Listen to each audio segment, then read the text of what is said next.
Middle east में king से लेकर प्रिंस क्राउन तक सब मोदी मोदी क्यों चिल्ला रहे हैं। अमेरिका, इंग्लैंड, फ्रांस जैसी सुपर पावर क्या अब मिडिल ईस्ट में फेल हो चुके हैं। हमास के आतंक के खिलाफ लड़ाई में दो हिस्सों में बढ़ चुकी दुनिया क्यों मोदी की तरफ उम्मीद भरी नजरों से देख रही है। मोदी कैसे फिलिस्तीन और इजराइल को एक साथ बैलेंस कर रहे हैं।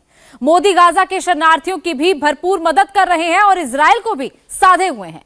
क्यों अरब और यूरोप दोनों को मोदी पर भरोसा है।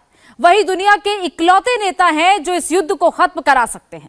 भारत के मुसलमानों को मोदी के खिलाफ भड़काने वाले गाजा के बारे में कितना झूठ फैला रहे हैं और कितना सच छुपा रहे हैं, पूरा डिटेल इस रिपोर्ट में देखिए।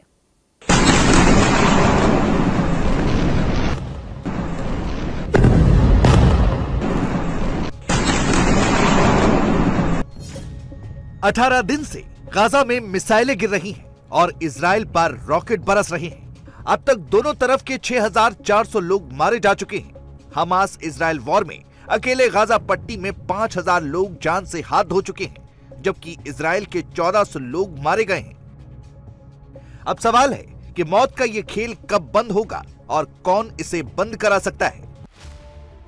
पूरी दुनिया की नजर भारत के प्रधानमंत्री मोदी पर टिकी है। वर्ल्ड ऑर्डर में मोदी के विरोधी हो या फिर मोदी के दोस्त, सब जानते हैं मोदी ही मिडिल ईस्ट में युद्ध रुकवा सकते हैं। वो कैसे, इसे भी समझ लेते हैं। इजराइल की सीमाएं फिलिस्तीन, मिस्र, जॉर्डन, सीरिया और लेबनान से जुड़ी हुई हैं, लेकिन इस खित्ते में जिनका असर है वो मिस्र और जॉर्डन है। मोदी की मिस्र के राष्ट्रपति अल सीसी और जॉर्डन के किंग अब्दुल्ला के साथ शानदार केमिस्ट्री है। वहीं इजराइल के प्रधानमंत्री बेंजामिन नेतन्याहू और फिलिस्तीन के राष्ट्रपति महमूद अब्बास भी मोदी की बात सुनते हैं और मानते भी हैं। जबकि इजराइल हमास युद्ध में दुनिया दो गुटों में बटी हुई है।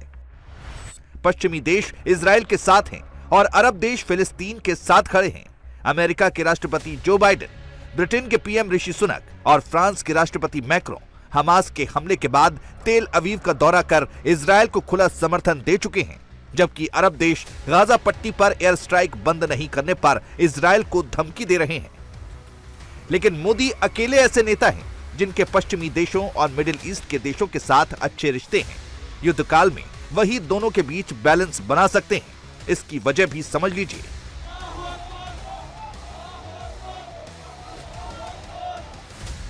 सात अक्टूबर को जब हमास ने इजराइल पर अटैक किया तो मोदी ने इसे आतंकवादी हमला बताते हुए इजराइल को अपने बचाव में एक्शन लेने की बात का समर्थन किया।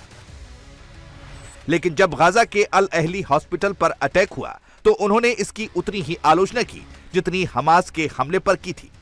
उन्होंने कहा कि जंग में सिविलियन को टारगेट करना सही नहीं है और जो भी इसका दोषी है उसकी जिम्मेदारी तय होनी चाहिए। इजराइल पर हमले के बाद नरेंद्र मोदी ने इजराइल के प्रधानमंत्री बेंजामिन नेतन्याहू से बात की थी, जबकि अल अहली अस्पताल पर हमले के बाद प्रधानमंत्री मोदी ने फिलिस्तीन के राष्ट्रपति महमूद अब्बास से बात की और अस्पताल पर हमले की कड़े शब्दों में निंदा की। उन्होंने फिलिस्तीन के राष्ट्रपति से वादा किया कि संकट के इस समय में भारत गाजा के लोगों की पूरे मन से मानवीय सहायता करेगा, जबकि बाकी दुनिया ने इजराइल के कहने पर गाजा को मिलने वाली मानवीय सहायता रोक दी थी। भारत अब तक गाजा के युद्ध प्रभावित लोगों के लिए 38.5 टन चिकित्सा और आर्थिक सहायता भेज चुका है। इसमें 6.5 टन मेडिकल सामग्री और 32 टन आपदा सामग्री है, जिसमें जीवन रक्षक दवाएं, surgical items, tent, sleeping bag, तिरपाल, स्वच्छता का सामान, वाटर प्यूरिफिकेशन टैबलेट शामिल है। गाजा में हमास और इजराइल के बीच चल रही जंग में करीब 10 लाख लोग बेघर हो चुके हैं। इन्हें गाजा के खान यूनिस इलाके में टेंट सिटी बनाकर राहत कैंपों में शरण दी गई है।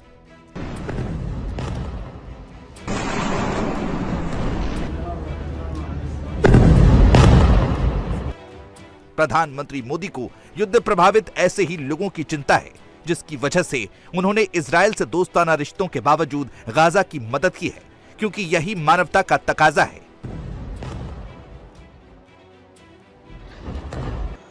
अब भारत में जो लोग हमास और इजराइल वॉर में मोदी के खिलाफ नया नैरेटिव सेट करने में लगे हैं और उन्हें मुसलमान विरोधी साबित करने की साजिश कर रहे हैं, उन्हें भी ये बात गौर से देखनी चाहिए। भारत हर साल फिलिस्तीन को $1.2 लाख की मदद करता था। लेकिन नरेंद्र मोदी ने वहां के हालात देखते हुए 2018 में फिलिस्तीन की मदद बढ़ाकर $5 लाख कर दी। आज के हिसाब से $5 लाख का मतलब 4,15,47,000 रुपए सालाना हुए। मतलब बीते 6 साल में मोदी 24,92,82,000 रुपए की सहायता फिलिस्तीन को दे चुके हैं। लेकिन ओवैसी जैसे नेता जो गाजा के नाम पर गला फाड़ रहे हैं और मोदी को मुसलमान विरोधी बताने का दुष्प्रचार कर रहे हैं, क्या वो हिंदुस्तान के मुसलमानों को यह सच्चाई बताएंगे कि मोदी को फिलिस्तीन के राष्ट्रपति महमूद अब्बास क्यों इतनी तवज्जो देते हैं?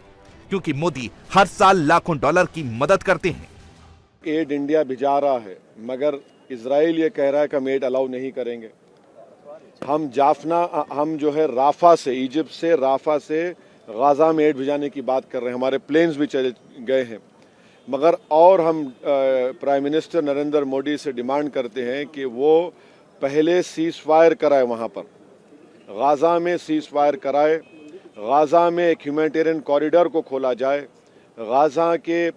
गाजा में 50,000 महिला प्रेग्नेंट है, अस्पताल ख़त्म हो रहे हैं, अस्पतालों में बिजली नहीं है, ऑक्सीजन नहीं है, एनेस्थीसिया नहीं है। तो हम हमारे देश के प्रधानमंत्री से ये अपील करते हैं, डिमांड करते हैं कि वो इजराइल पर, बल्कि हमारे प्रधानमंत्री G20 के भी अब हमारे पास प्रेसिडेंसी है, तो हम जब यूक्रेन पर हमले को कंडेम करते हैं तो ये भी हमला कंडेम करके वहाँ पे ह्यूमैनिटेरियन एक कॉरिडोर खोलना चाहिए ताकि गाजा की जनता को ह्यूमैनिटेरियन रिलीफ मिल सके। ओवैसी और देश के कट्टरपंथी जो हमास पर मौन है, लेकिन इजराइल पर गला फाड़ फाड़ कर मोदी की बुराई कर रहे हैं। ओवैसी गाजा में मिस्र के रास्ते एक कॉरिडोर बनाने की मांग कर रहे हैं ताकि बेघर हो चुके 10 लाख फिलिस्तीनियों को मानवीय सहायता पहुंच सके। उनके ट्वीट की आखिरी लाइन जरा गौर से देखिए। ओवैसी कह रहे हैं कि क्या G20 के प्रेसिडेंट नरेंद्र मोदी सुन रहे हैं? ये जेनोसाइड कर रहा है इजराइल गाजा में। देश के प्रधानमंत्री को एज ए G20 के हेड की भी उन पर एक एडिशनल जिम्मेदारी है कि वो सीज फायर करवाए और वहाँ पर एक ह्यूमैनिटेरियन कॉरिडोर खुलवाए ताकि फ़लस्तीनियों को उनको राहत मिल सके, उनकी जान बचाई जा सके, और मैक्सिमम बच्चे मर रहे हैं। ओवैसी इस मामले में राजनीति करने में थोड़ा लेट हो गए। मोदी ने पहले ही 38 टन से ज्यादा की मदद भेज दी, लेकिन अब ओवैसी और देश के नफरती गैंग को यह भी जान लेना चाहिए कि सिर्फ फिलिस्तीन ही नहीं, पूरा अरब जगत युद्ध रोकने के लिए क्यों मोदी की तरफ टकटकी लगाए हुए है। जॉर्डन के किंग अब्दुल्ला क्यों प्रधानमंत्री मोदी से बात कर रहे हैं? वो क्यों कह रहे हैं कि मोदी ही शांति का मंत्र दे सकते हैं? हमारी शक्ति पूजा सिर्फ हमारे लिए नहीं, पर पूरी सृष्टि के सौभाग्य, आरोग्य, सुख, विजय और यश के लिए की जाती है। भारत का दर्शन और विचार इन्हीं मूलभूत सिद्धांतों को जीता। हम गीता का ज्ञान भी जानते हैं और INS विक्रांत और तेजस का निर्माण भी जानते हैं।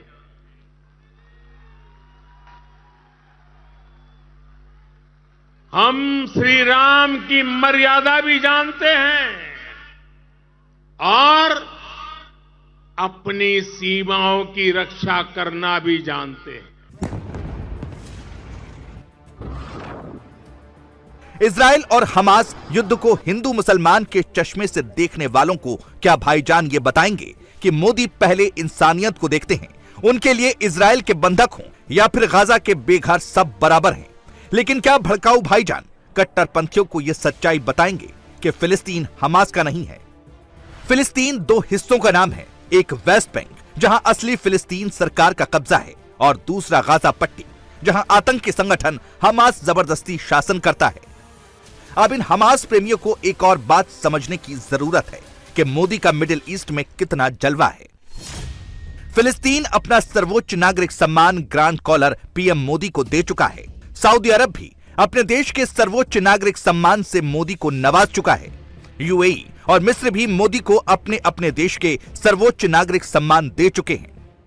कुछ दिन पहले जब दिल्ली में G20 समिट हुई थी तो सऊदी अरब के प्रिंस क्राउन स्टेट विजिट के लिए उसके बाद भी दिल्ली में रुके थे। आतंकवाद पर पूरे हिंदू मुसलमान करने वालों को यह भी पता होना चाहिए कि 6 साल पहले जब नरेंद्र मोदी जॉर्डन गए थे तो वहां से अगले दिन जब फिलिस्तीन के शहर रामल्ला के लिए चॉपर से निकले तो उन्हें 2 देशों की एयरफोर्स ने सुरक्षा दी थी। बीच में नरेंद्र मोदी का चॉपर उड़ रहा था और आजू बाजू जॉर्डन की एयरफोर्स और इजराइल की एयरफोर्स के विमान उड़ रहे थे। यही नरेंद्र मोदी का कमाल है कि वो जहां खड़े हो जाते हैं वहां 2 दुश्मन मुल्क भी एक साथ आ जाते हैं। अब शायद कट्टरपंथियों को समझ में आ गया होगा कि दिल्ली में फिलिस्तीन के राजदूत अदनान MJ अबू अल हाइजा ने क्यों मोदी से गुहार लगाई है कि वही इस युद्ध को खत्म करा सकते हैं।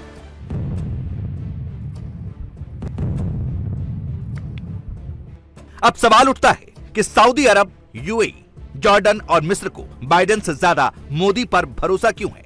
7 अक्टूबर के बाद बाइडेन और उनके सहयोगी पश्चिमी देशों ने खुलकर इजराइल की मदद की और फिलिस्तीन से बात नहीं शुरू की।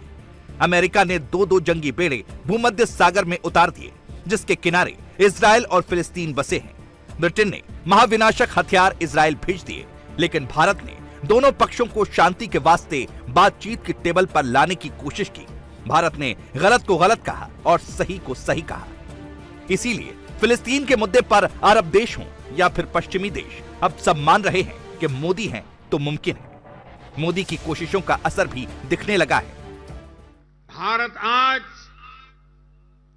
विश्व की सबसे बड़ी डेमोक्रेसी के साथ सबसे विश्वस्त डेमोक्रेसी के रूप में उभर रहा है और दुनिया देख रही है ये मदर ऑफ डेमोक्रेसी है। आजादी के 75 साल बाद अब भारत के भाग्य का उदय होने जा रहा है। पूरा विश्व आज भारत की ओर नजर टिकाए हमारे सामर्थ्य को देख रहा है।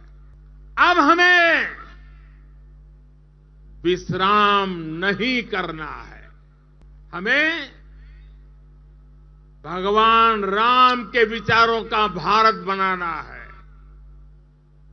विकसित भारत जो आत्मनिर्भर हो, विकसित भारत जो विश्व शांति का संदेश दे, विकसित भारत जहां सबको अपने सपने पूरे करने का समान अधिकार हो। इजराइल ने एक कदम आगे बढ़ाया है कि अगर हमास सभी बंधकों को छोड़ देता है तो बिजली, फूड सप्लाई बहाल कर दी जाएगी। मानवीय सहायता के लिए सभी रूट खोल दिए जाएंगे। लेकिन क्या हमास के दानव मानवता की बात सुनेंगे? जाहिर है सुनेंगे नहीं तो भुगतेंगे, क्योंकि बेंजामिन नेतन्याहू ने आज फिर दोहराया है कि गाजा में शांति के लिए हमास के टेरर इंफ्रास्ट्रक्चर को तबाह करना जरूरी है।